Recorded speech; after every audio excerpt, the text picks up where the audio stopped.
Welcome to the Lurie College Innovations podcast, where we highlight recent work by faculty and students in the College of Education at San Jose State University. I'm Mark Felton, the Faculty Associate Dean for Research in the Connie L. Lurie College of Education. On this episode, we'll be discussing the SJSU Teacher Residency Project, led by David Whitenack and Dena Sexton from the Department of Teacher Education and Lisa Simpson from the Department of Special Education. Their research and implementation project is closing the growing gap in highly qualified credentialed teachers here in the South Bay. They've done this by creating a one-year accelerated pathway that immerses teacher credential candidates in model classrooms with hand-picked mentor teachers. Tune in to find out how the project is going and how Lisa and David's unique experiences brought them to this work. So today we're speaking with David Whitenack and Lisa Simpson from the Departments of Teacher Education and Special Education, respectively. And together they formed the leadership team for the SJSU Teacher Residency Project. So welcome, Lisa and David. So I thought maybe a good way for us to start this conversation is to just get into what a residency program is. So what is a residency? So a residency is a model of teacher preparation where school districts and schools of education collaborate around specific school sites and high priority skills that they have identified together to train teachers to meet the needs of students in that particular district. Right. So structurally, what distinguishes this approach to teacher education? So there are a few key components to this approach to teacher preparation. So in typical teacher preparation, the School of Education places candidates in school districts, and there's no real relationship between the two institutions. But in the residency model, perhaps the most foundational component of it is that there's a partnership that's established between the school and the district, and they really take up the teacher preparation program collaboratively. So that's one major component. Another is that teacher candidates from the university are placed for the entire K-12 school year with a single mentor, and normally candidates are placed based on the university calendar, which tends to start later and finish earlier than the K-12 calendar, which doesn't allow the teachers to really experience what an entire year feels like. So that's a really important component. Related to that is that they really don't just pertain to the one mentor in the classroom. They really become a part of the school community. They take part in school activities. They take part in district activities. So it's really like becoming part of the school and the district for a full year. And then along the lines with the partnership, there's integration between the coursework that the candidates take, what goes on in the field. So in other words, they might see in their classrooms teaching practices that are modeled, practices that they're learning about in their coursework modeled by their mentor teacher in the classroom. And then there's also professional development for mentors, the teacher candidates, supervisors, so that's coordinated as well. And then everything focuses on a set of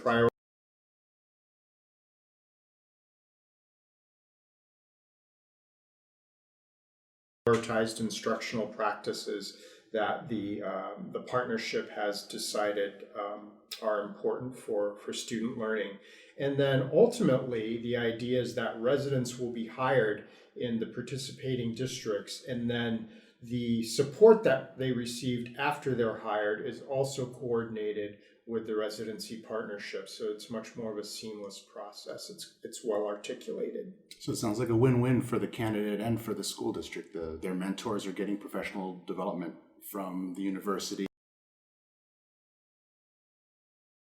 The residents are getting guaranteed positions in the district, and the district's filling high-need positions. That's the idea. Right on.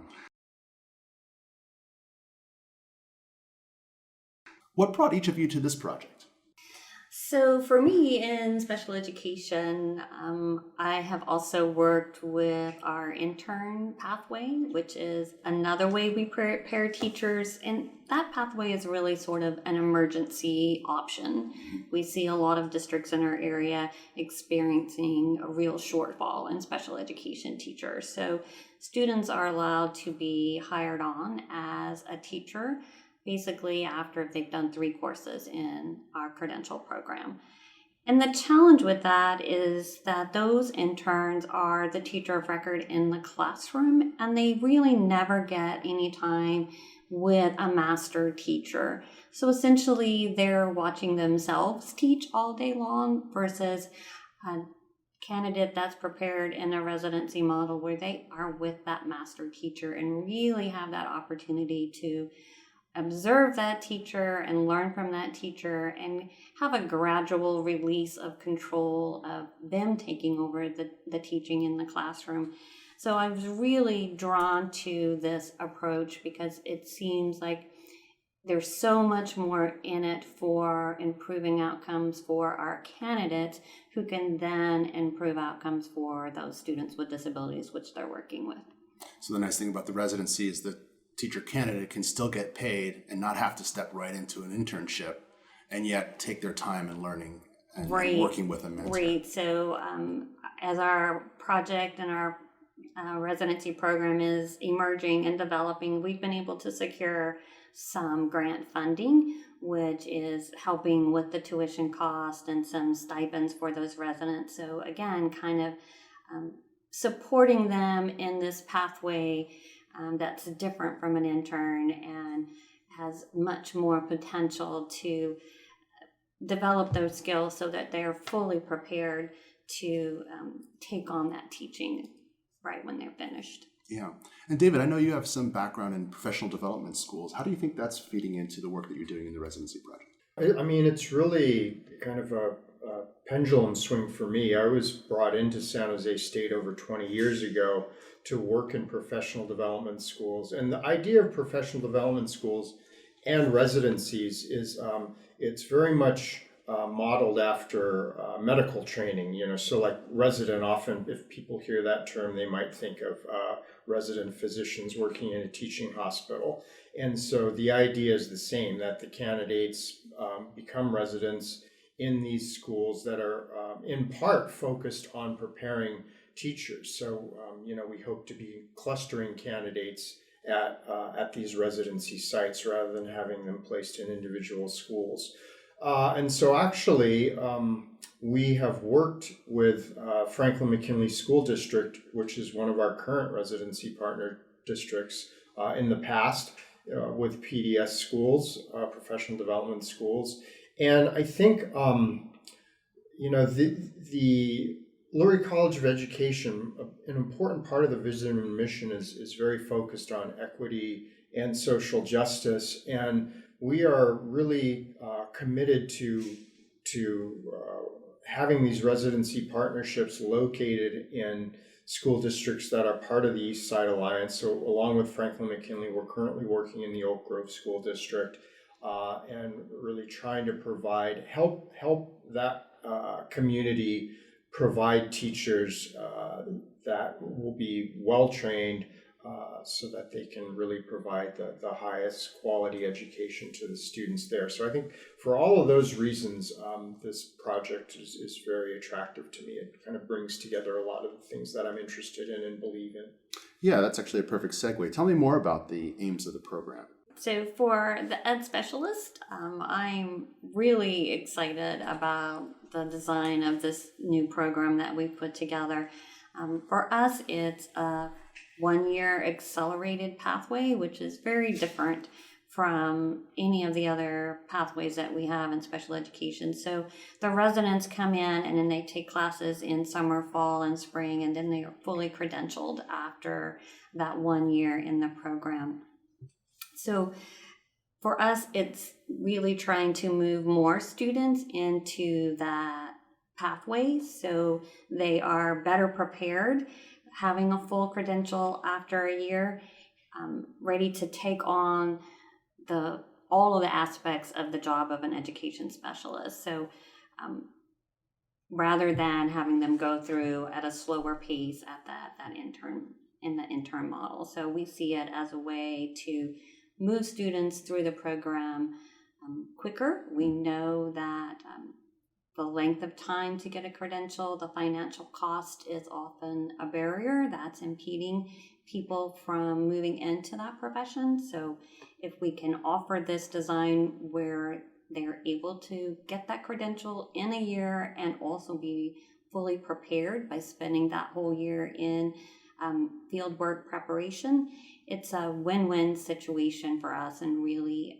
the community as well, because we're able to get teachers out there filling these positions that are really challenging right now to fill in this area. So moving them through quicker and having them better prepared, we're hoping will go a long way toward reducing some of that teacher attrition we're seeing in special education.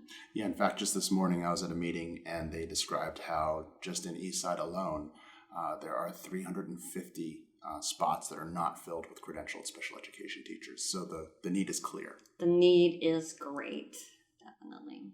Wow, is that in the high school district? That's K-12, actually. K-12, Yeah. okay, yeah.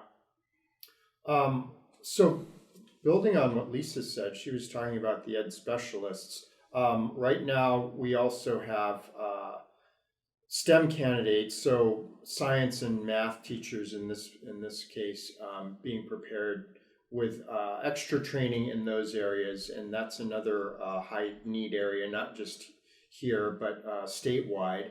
So we'd like to continue to grow and bring in more STEM residents. And then we also would like to really launch bilingual residencies.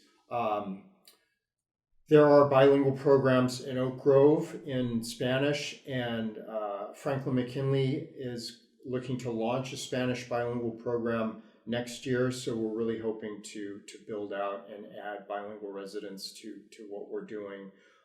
And we also have our elementary school candidates.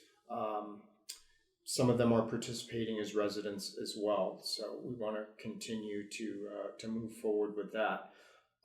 In the future, we would like to see this go K-12 because, as you know, just as Mark mentioned, we have K-12 needs that are high in East Side, and so looking to forge a partnership with the high school district would be a definite goal for us.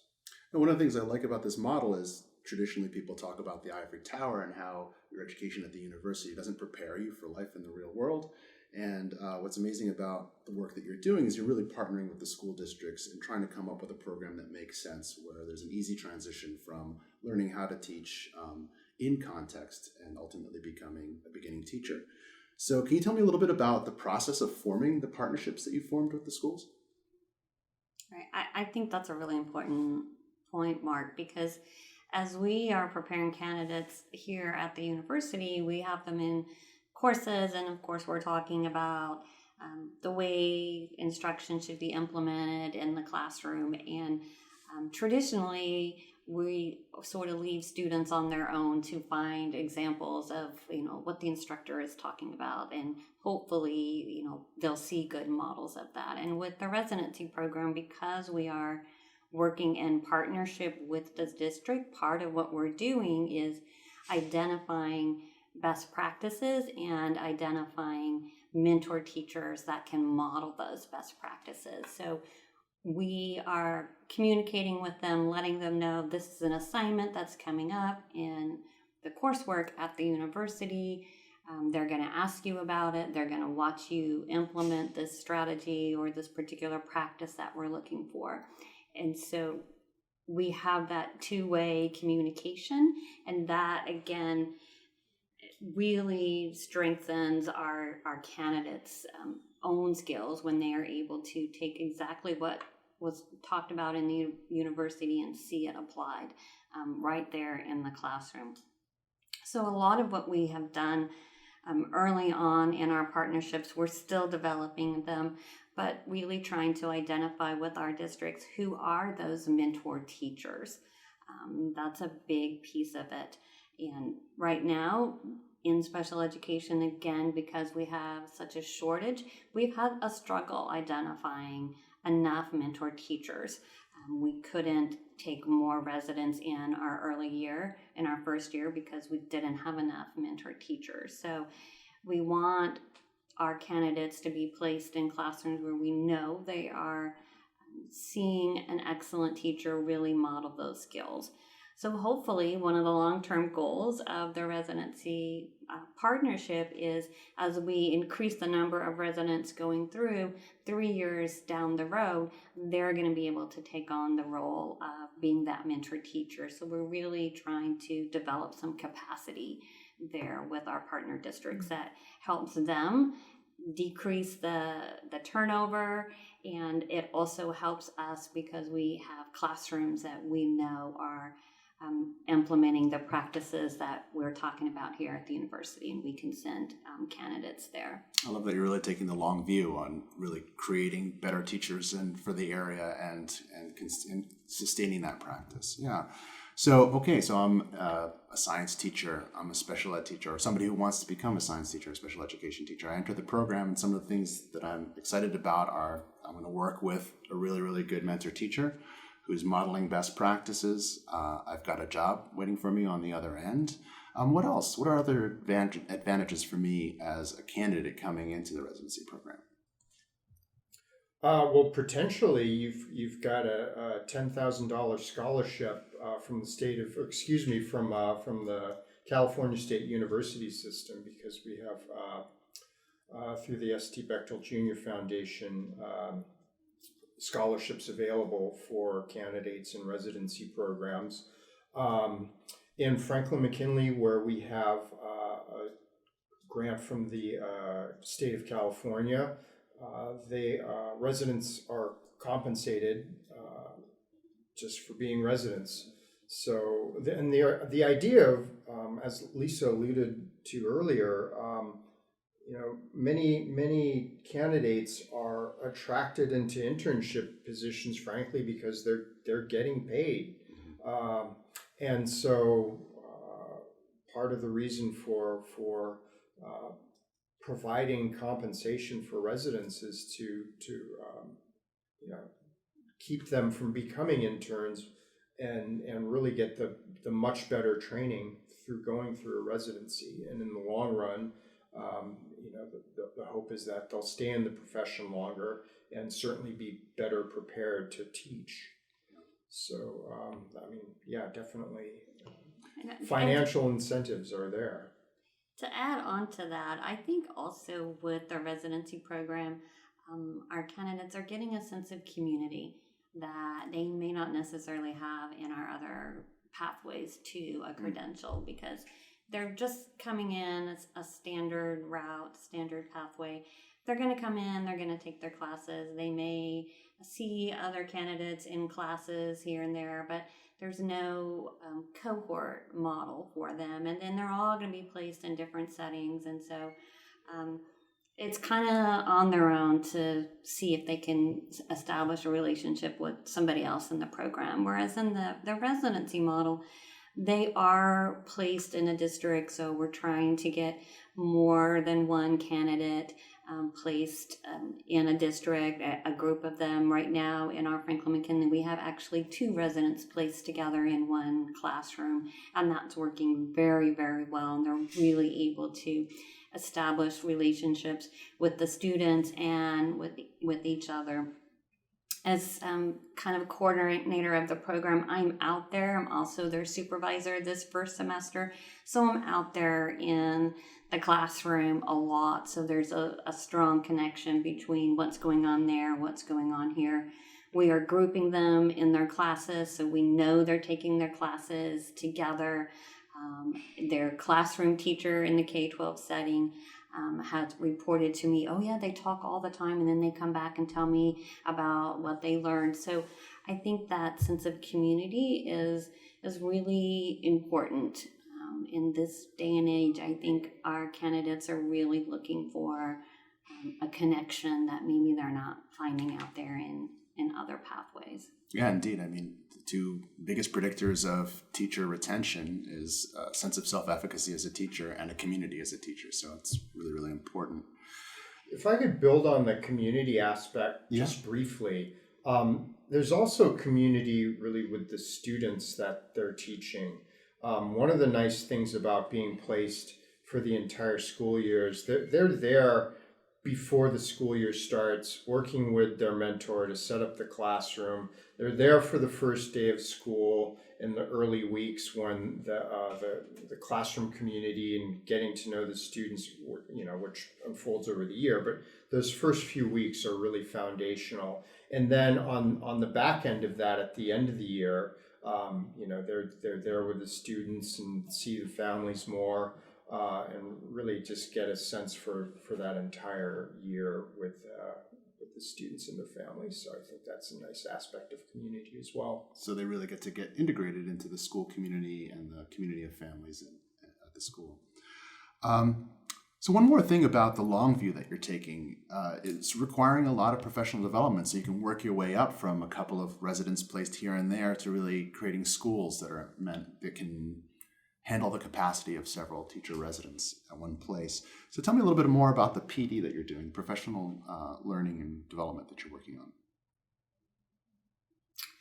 So we actually have a full day professional development coming up Friday, 2 days from now, where we are working with our mentor teachers in the Oak Grove School District. So we actually began talking about this early on in the process.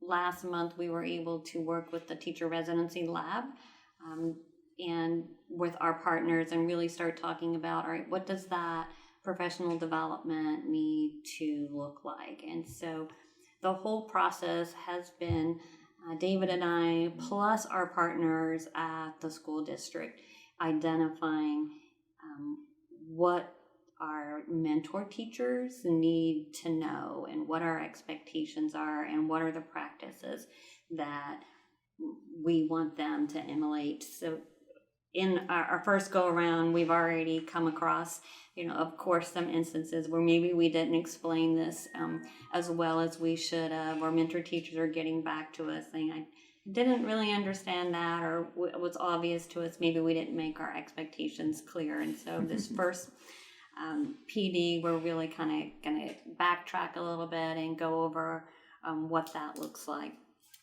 And the nice part of the residency model, too, that I don't think we've touched on, while those mentor teachers are participating in that PD on Friday, those residents are serving as the substitute teachers in those classrooms. Nice. So those teachers can be released to participate with us for 6 hours. And we're honoring their time by giving them, some time away from the classroom, really trying to partner with them on what the skills are, get their feedback, providing lunch for them so they get a little break from their own brown bag or the offering at the school site, right?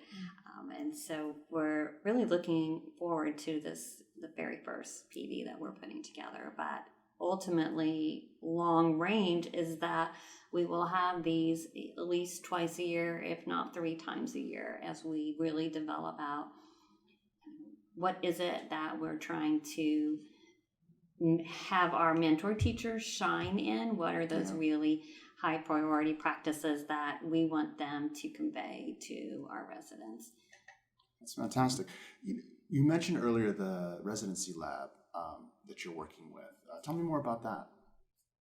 Sure. So the state of California that's providing grants for residencies is also trying to provide, they're providing support for the residency partnerships through what's called the California Teacher Residency Lab. And so we have convenings a few times throughout the year where all the members of the residency partnerships get together, and it's kind of a nice working retreat, basically. We plan, we look at things that we're doing, like talking about planning this professional development, for example, early on we worked together on more foundational things like figuring out, what is the vision and mission of this residency partnership going to be? What do we need to do as we build it out? And within the lab, there are several technical support providers. Some of the most important ones, I would say, are the National Center for Teacher Residencies, which, as the name suggests, is a national organization that focuses on teacher residency partnerships. So, they've been working for several years with residencies throughout the country, so we get to build on that knowledge base through their expertise. And then also WestEd in San Francisco is helping to provide technical assistance related to evaluating and data collection, and really helping us think about cycles of inquiry through improvement science, and just really doing the residency work in an intentional way, such that we're regularly collecting data and looking at it and considering what it means for our next steps. Wow, so this is part of not only a statewide, but also a nationwide initiative to introduce residencies into schools of ed. And so you all are sharing your data and figuring out what works and what doesn't work collectively? Yes. Yeah, That's it's one of our long-range goals. You talked about long-range goals, or asked us about long-range goals earlier, and I think just to build on what David was saying, that is an important piece of the residency program that, again, we're not necessarily getting with other pathways. With the residency program, because we're partnering with specific districts, we're working in collaboration. Part of that is an agreement to share this data. So again, talking about that ivory tower, the long unanswered question in teacher preparation is, how are our candidates impacting those K-12 students?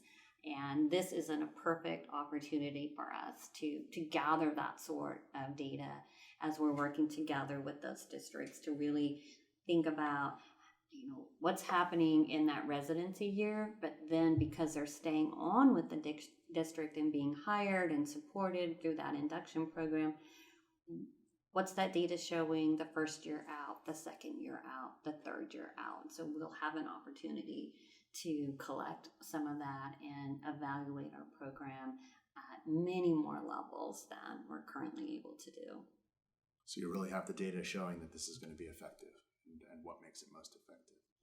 So just to finish off, I wanted to learn a little bit about this as a collaborative. I know that Lurie College is trying to really encourage faculty from different departments to come together and tackle problems as interdisciplinary problems, because they exist as interdisciplinary problems. So how's it been working together, and what have you learned from that? Yeah, well, Lisa and I are fortunate to have an existing relationship. We've worked on looking at instructional practices that really, so let me back up a little bit. My focus area is working with teachers to teach emergent multilingual students. So, often students come into schools and they're learning English as an additional language to the languages that they bring to school. And over the years, there's been a lot of research done on the kinds of instructional practices that have proven to be effective in working with students who have that kind of language, those kinds of language assets. And it turns out that there's a great deal of overlap between those instructional practices and the kinds of strategies that work well for students with learning disabilities who are in mainstreamed into general education classrooms. And so Lisa and I and another colleague, Andy Gallagher, have been working on that for a few years now. And so this is just another opportunity for us to continue to work together, but really in a more applied way, and directly in schools and classrooms. So it's been really nice. But I think it's been helpful, and not like, partnership's a big part of this. Well, we already had a partnership, so we didn't have to figure out how to work together. We already knew how to do that. So I think it's been advantageous. the state of California also, with their redesign of the teacher performance expectations, which is that set of skills that the state has identified that our candidates need to be able to display or demonstrate when they leave our credential program.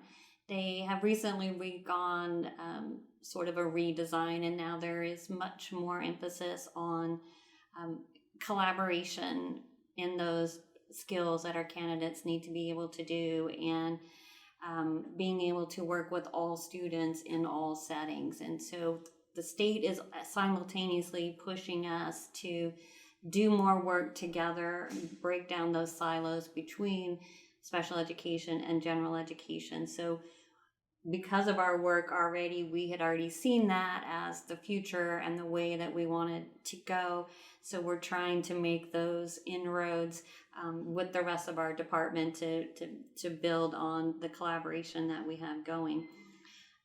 For me specifically, I have learned so much from David and about the teacher ed program that I have really been able to bring back into what we're doing in special education.